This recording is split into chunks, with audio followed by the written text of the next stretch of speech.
Hey everybody, let's go to Venice! I was wasting time talking last episode in this motor carriage. We hired a private driver with an oily guzzling BOZEK car who took off on in high speed once we were aboard. I'm not going to sleep the whole way. I can never sleep on a vehicle. It appeared to be reinforced with metal strips and brackets that looked a lot like parts from broken farm equipment. The driver himself had haymaker hands that suggested that he had not long ago been a laborer on the land. I'm going to ask him about this self-made car. This is not a Ford vehicle. I asked him about himself as we drove, but he replied in monosyllables. Herf, nerf, burf. So our conversation degenerated into a guessing game. Had you designed the car himself? No, it was a BOZEK designed by BOZEK, of course. Well, let's ask if he drives often. Did he drive often? Of course he did. He had a family to feed, didn't everyone? Let's find out if he was married. Yes, his wife was called Hildy. I exhausted him. Hopefully he doesn't fall asleep. We fell silent, but for the sputtering and spurting of the engine as it exploded rhythmically beneath us. You know what the interesting thing is?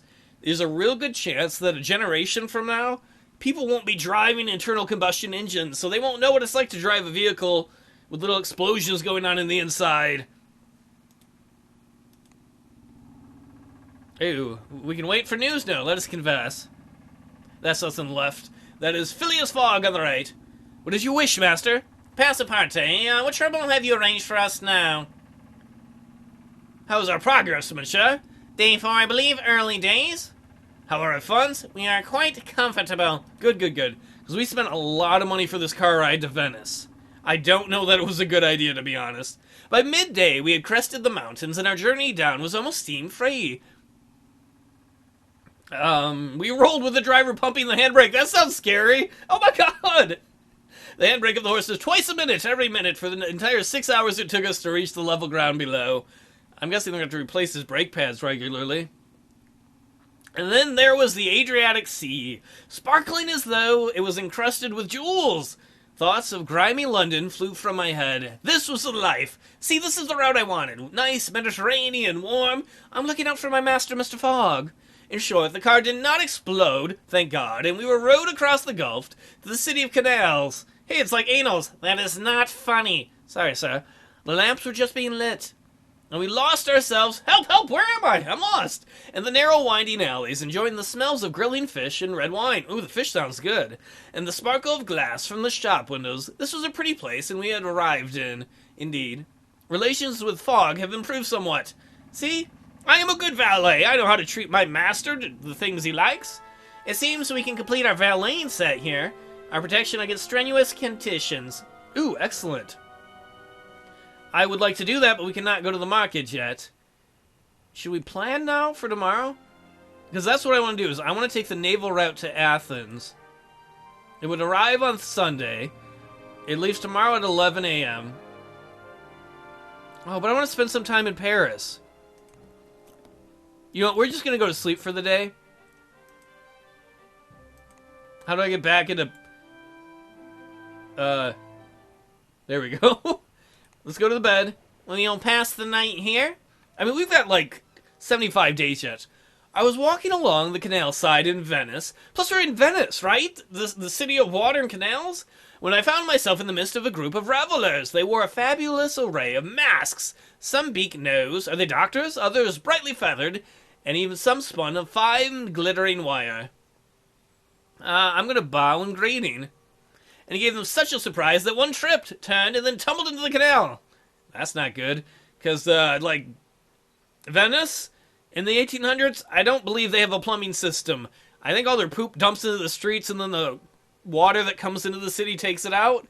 I'm pretty sure about that, so he might have dropped in Pooh City. Her friends seemed drunkenly unconcerned, and fell about in pealing laughter as the woman cursed and thrashed in the dark water. I'm gonna go rescue her. Into the poop water, ew. I dove to the rescue, reaching her in a few strokes. Suit to Lors! The water was cold. She kicked and fought as I hauled her to a nearby flight of steps. Philomena is a daughter of the canal, one of her friends put in. You should have left her in it. Another drunken youth agreed. It's only time that she bathes. Philomena coughed and choked as I hauled her from the water.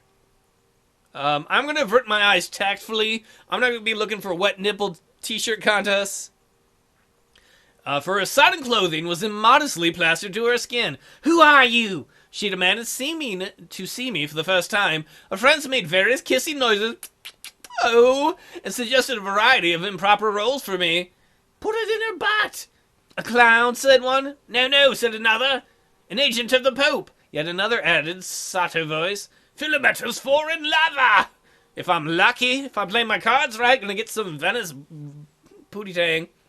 Which caused them all to laugh as Fiametta cursed them with admirable thoroughness. I'm going to ask her how she is. "Are you all right, ma'am?" I asked with some concern. "Of course," she replied, haughtily, wringing out her hair. "I am Venetian, and I cannot drown. It is simply not possible. How about I hold your head underwater for a few minutes and we see if you're right?" "Oh, don't mind Philometa," a friend remarked softly. "She is angry because of her work and because of what happened to her brother." "Oh, what happened to her bro?" "Sophos happened to him," Philometa interjected, scholary. "Oh, that's her? And now that blasted Greek has joined with the Schoola." What? Schoola? She looked shocked at my ignorance.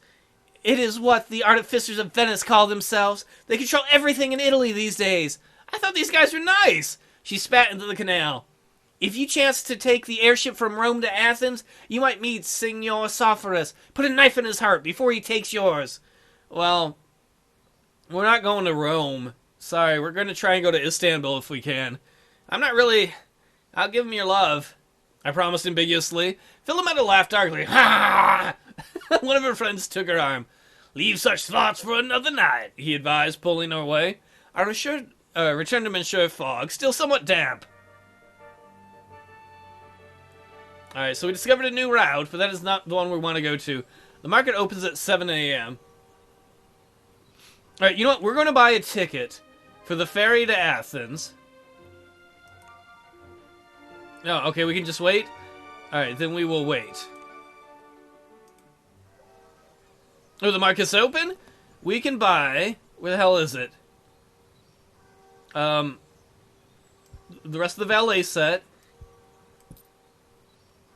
Can we put these together?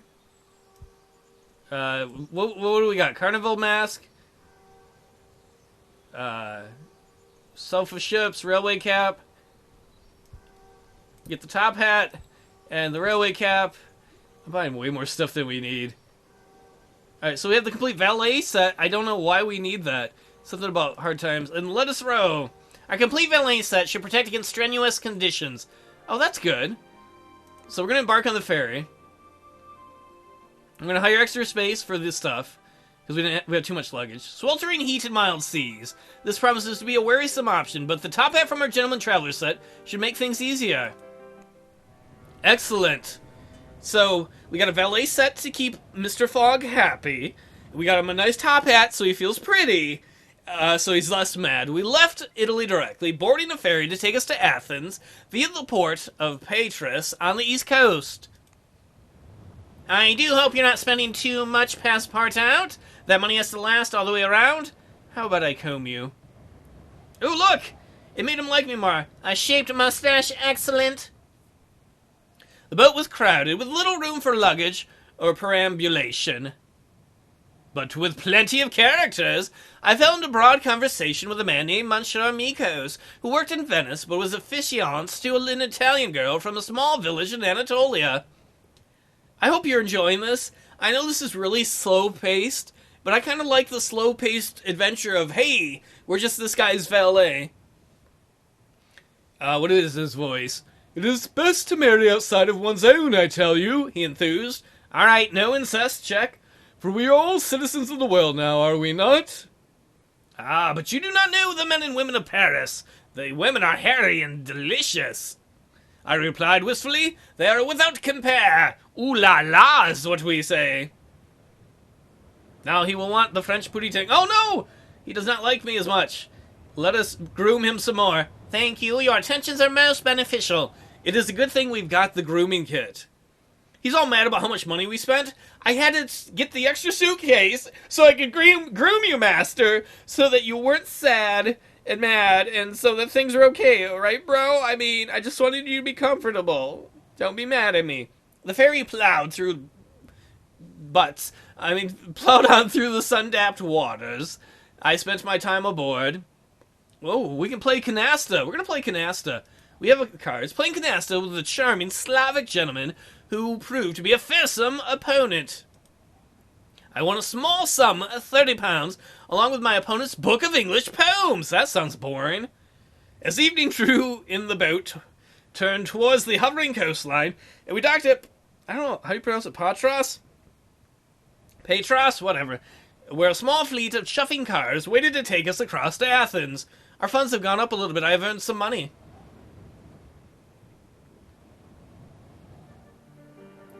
Top Hat could earn us well here.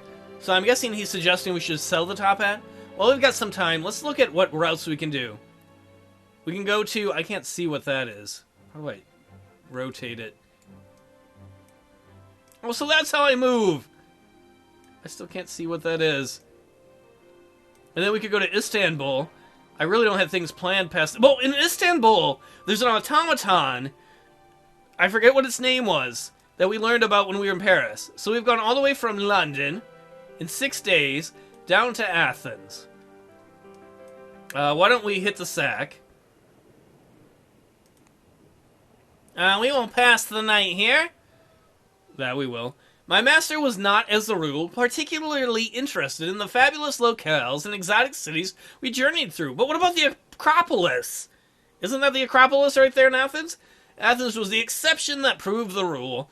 His sudden interest was not limited to the city. He fixed me with a look. Do you speak Greek? This is so cool! We brought him somewhere he wanted to go. I would like to say that our character spent a glorious summer with a great contortionist who could do the most elegant arboresque panache. My oui, monsieur, I smiled sharply. Repeating a few of the phrases taught to me by my paramour, Monsieur Fogg blushed vermilion. That passepartout, he cleared his throat, is a very specialized vocabulary. I was probably saying things like, do me in the pussy hole. Despite my master's grasp of ancient Greek, the demonic variant more commonly spoken on the streets eluded him. We were reduced to asking for directions through a combination of mime? I like that. Mime. Opposite quotations from Homer, my master, and half-remembered flattery from moi encore. We picked our way through the labyrinthian streets of Plaka and up to the Acropolis. See? The Acropolis. Yes. I'm not going to look at Monsieur Fogg. Nothing against him. Nothing against my watch. How often do we get to see the Parthenon? I gazed at the Parthenon's columns. It was a magnificent sight, even in ruins. I can only imagine how it must have looked 2,000 years ago. The jewel in the crown of the Athenian Empire. Can we ask the people from the other islands that donated to Athens how they felt about their money for national defense being spent on it? It is exquisite! I breathed, interrupting Monsieur Fogg's silent reverie without quite meaning to. Is he going to be mad at me? Alas, our quiet companion moment did not return. As we stood admiring the architecture, I was rudely knocked into by a man with small, thick glasses. Watch yourself, monsieur! Wait, I could say that. No, I'm going to grab his arm in case he falls. Oh, wait. Oh, man, or does my hand go to my wallet? So far, we've been the bumbling nice guy, so I think that's the way we need to play it. And he smiled and thanked me. Hey, my apologies, my apologies. I left it at that. Oh, too occupied by the sights, perhaps? Beautiful sights, are they not, my friend? I suggested cheerfully, and the man smiled. Oh, I've seen it many times before, yes. It is most impressive. He put his hand out to shake. Dimitri Sophos. Oh, no! We were worried about you. We were told you were horrible. I am the owner of a modest shipping freight company based here. Oh, no, I blinked in surprise. Was this the man the drunken Fiammetta had been so angry about? As he seemed so thoroughly harmless to me. Oh, and, where do you sail? I inquired. Sophos smiled and pulled a pamphlet from his jacket that detailed the routes and timings. One of the most interesting was about sailing to Cairo, which was leaving the next day. I am not going to get on that boat. No fucking way. As much as Egypt sounds good, we're going to we're going to Constantinople. Istanbul. Because we were warned about this guy. I thanked him, though it seemed unlikely we would take it. He beamed and wobbled away. And a man... Oh, that's not my... That's Fogg's voice. A man with sea legs, I observed. Monsieur Fogg, still gazing longingly at the Parthenon, did not reply. I doubted he noted a word of the entire exchange. And my relations with Fogg have deteriorated. He's mad at me because I mentioned that the Parthenon is awesome. What a jerk boss I got. Alright, that seems really exciting going to Alexandria. But I think I want to work our way till... Oh, maybe not. Let us depart. Let's go to Izmir. I've made a very special automaton. I think that works as a driver now. On the route from Izmir. We'll hire some extra space for luggage. Sultry heat and mild seas, but we've got the top hat and the traveler's set to try and settle down our oh-so-finicky boss, Monsieur Fogg. We boarded the daily ferry across the Aegean Sea, and then I'm going to sit down on the deck and enjoy the sunshine. How often are we going to be in the Aegean Sea? Ooh, that made Fogg happy, because he got to enjoy it. Getting some much-needed rest. See, I'm a very good valet. I'm in roaring health, and we must make haste. Yes, we must, sir. Greetings, Monsieur Nikos. Passaporte, my good friend. I can ask him about Izmir, or Izmir and Istanbul. We'll ask about Izmir. I need to know about Izmir. The Ottoman inventor, Hayin Asif, died in Izmir. Alright, so let's ask from Izmir. Oh, we could go to Alexandria. That sounds... But that's going south more. How about Istanbul? I understand. I met an artificer who built an automaton that drives from Izmir to Istanbul. Speaking of carriages, I understand one can travel from Delhi to Agra, but the journey is a tiring one. Well... Let's ask about Agra. Do tell me more about Agra. Have you heard that the last bank in Agra has closed? I had not, so if we're gonna hit a bank, we might need to do it before we get that far. Let's use the playing cards. Whilst I cut you, monsieur, and you deal, you are too kind. Does that get us more information? So tell us about Istanbul. Tell us about Istanbul. The Grand Bazaar is not missed. I don't know if we need to know about any of these other routes or not. How about Istanbul to Baghdad? That would be interesting to go through the Middle East. Is it possible to go from Istanbul to Baghdad? There's something I do know. Baghdad is on the border of the Ottoman Empire and their Persian allies. Interesting. You want some apples? An apple, monsieur? What a marvelous idea. Tell me about Baghdad. Let me tell you, you can pick up ancient artifacts in Baghdad that will sell for a fortune in Dubai. Interesting. So... Okay. I gotta write that down in a moment, sorry. That's boring, but there you go. Well, what about Baghdad? Where would we go from Baghdad? Tehran? Yeah, how about Tehran? Because we want to keep going east. Is it possible to go from Baghdad to Tehran? Maybe, but collectors in Benares will pay fantastic amounts for astrolabes from Tehran. Alright, I'm not going to remember all of this. Thank you, sir. So if we can get to Kabul... Other passengers milled around, talking loudly, and drinking ouzo. Ouzo? I don't know how to pronounce it. Chilled by chips of ice, carved from blocks in the hold of the ship. The boat had an air of a market cafe, or the gathered crowd before a concert. Clearly, sunshine is good for the soul. Halfway through the day, I saw Mikos, my friend from the boat, from Venice. He waved from halfway up the steam stack where he was working. I'm gonna wave back. Hello, Mikos! It's good to see you, and distracted him! He lost grip and tumbled over the side! Oh no. I'm gonna shout for help. I like that I can be like, I can do nothing. I can just like whistle and walk away. Nothing happened. I'm gonna shout for help. Help! Pointing to the waters, Mikos bobbed under the wake and resurfaced some distance away. An alarm was sounded. The boat lurched to a slow halt, then turned and began to creep back through the water. Men with long hooks leaned over the side with great concern. I demanded to know if he'd be alright. Is he gonna be okay, Mikos? Oh, yes, said one of the sailors. who assured me, "This happens all the time, and the water is quite warm, so long as the sharks do not find him at first." Sharks? "Oh, yes, you know, big fish, long noses, lots of teeth, if you'll excuse me." He returned to his task. Several hours passed, and the call finally went up.